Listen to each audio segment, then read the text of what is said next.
안녕하세요. 나 팀장의 실무회계입니다. 오늘은 연결재무제표 작성에 대해 공부하겠습니다. 팀장님, 제가 과연 연결을 할 수 있을까요? 여러분은 태어나서 자이로 드롭을 언제 처음으로 타보셨나요? 자이로 드롭을 타기 전의 마음도 똑같습니다. 제가 과연 자이로 드롭을 탈 수 있을까요? 연결은 정말 쉽습니다. 회계 원리와 중급 회계를 배우시고 나서 회계는 재미가 없군 하고 그 뒤로 안 배우셨기 때문에 모를 뿐입니다. 지금부터 딱 한 번만 연결 공부를 해보세요. 여러분들은 앞으로 어디 가서 나 연결 좀 할 줄 아는 사람이야 라고 말씀하실 수 있습니다. 나팀장 그룹의 모회사인 나팀장주의 재무제표가 다음과 같습니다. 나팀장주는 2020년 3월에 독일에 자회사를 설립하였습니다. 설립 자본금은 100억입니다. 단위가 10억 원입니다. 하지만 이해를 쉽게 하기 위해 그냥 자본금을 10이라고 하겠습니다. 모회사가 자회사를 새로 설립하면서 자본금을 불입할 때의 회계 처리는 아래와 같습니다. 모회사는 현금 10원을 투자하므로 대변의 현금 10을 분기하여 현금 유출을 기록하고 차변의 투자 주식 10을 기록합니다. 자회사는 모회사로부터 현금 10을 설립 자본금으로 받았으므로 차변의 현금 10, 대변의 자본금 10으로 기록합니다. 이렇게 회계 처리를 하면 모회사는 현금이 10이 줄고 대신 투자 주식이 10이 증가하며 자회사는 현금 10과 자본금 10밖에 없습니다. 설립일에 연결재무제표를 작성해 보겠습니다. 연결재무제표 작성 절차는 정말 간단합니다. 연결재무제표라는 단어에 나오듯이 연결재무제표는 모회사 재무제표와 자회사 재무제표를 연결하는 것입니다. 모든 계정별로 하나하나 단순하게 합산을 하면 됩니다. 현금은 현금끼리, 매출채권 AR은 매출채권끼리, 재고자산은 재고자산끼리 단순하게 합산하면 연결재무제표가 나옵니다. 그리고 나서 모회사의 투자주식과 자회사의 자본금을 서로 대응시켜서 제거하는 분계를 합니다.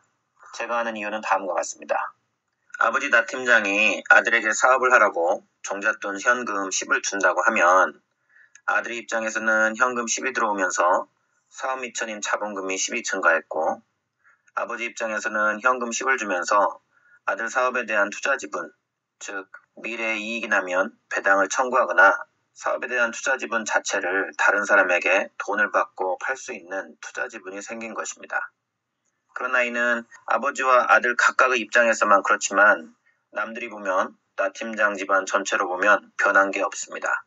나 팀장 패밀리의 입장에서 보면 아버지의 돈이 아들에게로 갔을 뿐, 즉 안방의 돈이 건넌방으로 옮겨졌을 뿐, 나 팀장 집 전체로 보면 사업을 하기 위한 자본금인 현금이 집의 바깥에서 안으로 들어오지 않는 이상 전혀 증가한 것이 아닙니다. 따라서 아버지가 아들에게 투자 지분을 가지고 있다고 말하는 투자 주식도 아들이 아버지로부터 받았다는 사업 자본금도 사실은 없는 것입니다. 따라서 이를 서로 대응시켜서 제거하여 없애줍니다. 제거하는 분계는 항상 최초에 했던 분계를 거꾸로 하면 됩니다. 그러면 연결재무제표가 나옵니다. 간단하죠? 연결재무제표 작성 순서 1. 모든 계정별로 모회사와 자회사를 단순 합산한다. 연결재무제표 작성 순서 2. 모회사 투자 주식과 자회사 자본금을 서로 상계하여 제거한다. 끝.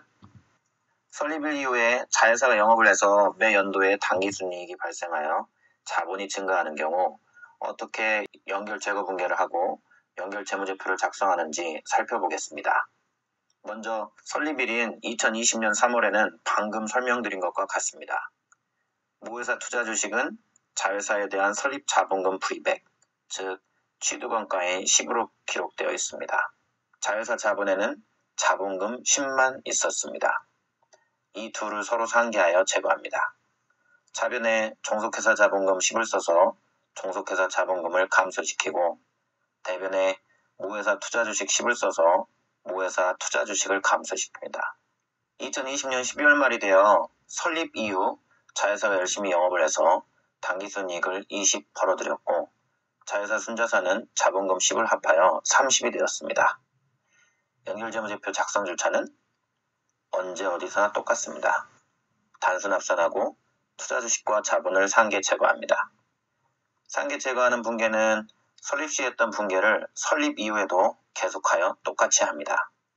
자변의 자회사 자본금 10만 제거하고 대변의 모회사 투자 주식 10을 제거합니다. 이렇게 하면 자회사 재무제표를 단순 합산하였을 때 자회사의 자본 전체가 합산이 된 후 자본금 10만 제거하므로 설립 이후의 당기순이익이 연결 재무제표에 합산이 됩니다. 자회사가 설립 이후로 벌어들이는 당기순이익은 연결 재무제표에 합산이 되어야 하므로 당연한 것입니다. 그 다음에 2021년 말이 되어도 연결 재무제표 작성 절차는 같습니다. 단순 합산하고 투자주식과 종속회사 자본을 상계 제거하는데 투자자본 상계 제거도 항상 설립 당시 자본금을 기준으로 똑같은 문제를 계속하여 반복합니다. 그 다음에 2022년 말에도 투자자본 상계 제거는 동일합니다. 설립일이 아닌 2020년도 말에 연결 재무제표를 작성하는 절차를 보여드리면 모회사의 재무제표를 나열하고 자회사의 재무제표를 옆에 나열하여 두 재무제표를 각 계정별로 단순 합산합니다. 그리고 투자주식과 종속회사 자본금을 서로 상계 제거합니다. 그러면 종속회사 자본금은 제거되지만 설립일 이후 종속회사가 벌어들인 당기순이익은 연결 재무제표에 포함됩니다. 지금까지는 모회사가 자회사를 설립하는 경우를 살펴보았습니다. 이번에는 M&A를 통해 다른 회사를 인수하는 경우를 공부하겠습니다. M&A를 통해 인수하면 연결 제거 붕괴는 어떻게 변화할까요? 정답은 똑같다입니다. 취득일의 인수대상 자회사의 자본과 투자주식을 상계 제거하면 됩니다. 아까 보셨던 독일 자회사를 나 팀장주가 설립한 것이 아니라 2021년 말에 M&A를 통해 인수를 하였다면 설립할 때는 설립자본금 10을 주고 투자주식을 취득했지만 이제 인수대상 자회사의 순자산은 자본금 10에 이익잉여금 50을 더한 60입니다. 따라서 M&A를 통해서 다른 회사 주식을 사려면 순자산가액인 60을 주어야 합니다. 투자주식 취득가액은 60이 됩니다. 연결재무제표 작성 절차는 역시 2단계로 이루어집니다. 1단계 단순 합산. 모회사와 인수대상 자회사의 인수 시점의 재무제표를 단순하게 합산합니다. 2단계 투자자본 상계. 모회사 투자주식 취득원가 60과 자회사 인수 시점의 자본 구성요소 전체, 즉 자본금식 이익여금 50을 상계 제거합니다. 이러한 투자자본 상계 제거는 아까 말씀드린 바와 같이 인수 시점뿐만이 아니라 인수 이후 매년도 말에도 항상 인수 시점 기준의 자회사 자본을 제거하는 것은 언제나 동일합니다.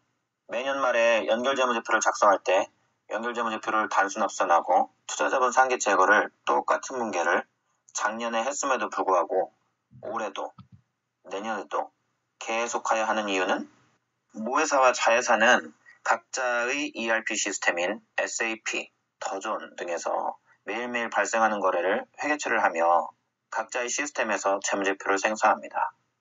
그런데 연결재무제표는 별도의 다른 공간에서 모회사와 자회사의 재무제표를 모아놓고 연결을 합니다.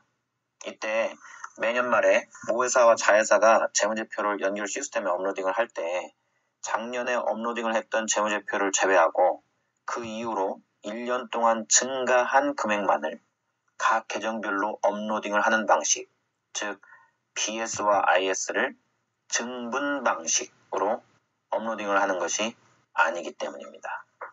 모회사와 자회사는 항상 TB, 트라이얼 밸런스를 있는 그대로, 즉 누적적으로 작성된 금액 그대로 업로딩을 합니다.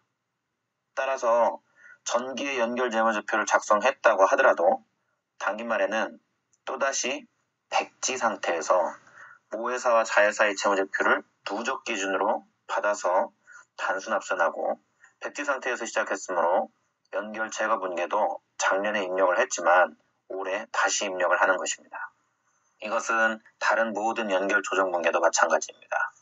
항상 백지 상태에서 다시 시작한다는 것을 꼭 기억해 주시기 바랍니다. 이제 오늘 강의 하이라이트, 연도 중 인수한 경우의 투자자본 상계 제거를 살펴보겠습니다. M&A를 통한 기업 인수는 12월 31일 또는 1월 1일에 인수하는 경우보다 연도 중에, 예를 들면 3월 말에 인수하는 경우 등 연도 중에 인수하는 경우가 더 일반적입니다. 이렇게 연도 중에 인수하는 경우 투자자분 상계 제거는 어떻게 변할까요? 정답은 역시 인수일의 종속회사 자본과 투자 주식을 상계 제거하는 것은 똑같다는 것입니다. 1월 1일의 인수대상 자회사 자산 부채 자본이 아래와 같다고 하면 투자 주식 취득원가, 즉 인수가격은 종속회사 순자산가액인 50이 됩니다. 3개월이 지나 3월 말에 인수대상 종속회사를 인수한다고 하면 인수가격은 기초 순자산가액 50에 3개월 동안 벌어들인 당기순이익 20을 합하여 70이 됩니다. 따라서 연결제거 분계를 하면 차변에 인수일의 종속회사 순자산인 자본금 10, 이익잉여금 60을 써서 제거하고 대변에 투자주식 70을 써서 제거합니다. 그런데 이렇게 분계하면 BS 계정만 제거를 하는 것입니다. 연결재무제표는 IS도 작성을 해야 하며 연결 IS에서는 인수일까지 종속회사 당기순이익은 포함이 되면 안 되며 제거시켜야 합니다. 왜냐하면 우리가 인수일까지 발생한 당기순이익 20에 대해 돈을 지급하고 투자주식을 취득했기 때문입니다. 연결재무제표를 BS만 작성하지 않고 IS도 작성하는 방법은 BS와 IS가 동시에 포함되어 있는 TB를 가지고 연결제거 분계를 작성하는 것입니다. 실제로 모든 회사가 연결 시스템에 TB, 시산표를 업로딩하여 연결재무제표를 작성합니다. BS상 당기순이익은 TB에서는 수익 80과 비용 60을 각각 총액으로 표시하고 이 수익과 비용의 순액이 당기순이익이 됩니다. 투자자본 상계 제거를 살펴보면 BS만으로 작성한 상계 제거는 3월까지의 당기순이익이 이익잉여금으로 표시되어 차변에 자본금 10, 이익잉여금 60, 대변에 투자주식 70이 됩니다. 그러나 IS까지 모두 나오는 TB 형식으로 상계 제거 분계를 작성하면 차변에 자본금 10, 기초이익잉여금 20, 수익 80을 써서 자본은 물론 3개월간의 수익도 제거합니다. 대변에 투자주식 70, 비용 60을 써서 자회사 TB에 있는 3개월간의 비용도 제거합니다. 연결재무제표 작성 절차를 보겠습니다. 먼저 모회사와 자회사의 자산부채 자본, 수익과 비용을 모두 단순 합산한 후 투자 자본 상계 제거 분계를 합니다. 상계 제거 분계에는 1월 1일부터 취득일까지 발생한 수익과 비용도 제거를 합니다. 이렇게 되면 기말에 자회사가 재무제표를 업로딩을 할 때 12개월간의 수익과 비용을 업로딩을 해도 투자자본 상계 제거 분계에서 취득일까지의 3개월간의 수익과 비용이 제거되므로 연결손익계산서에서는 취득일 이후의 수익과 비용만이 나타나게 됩니다.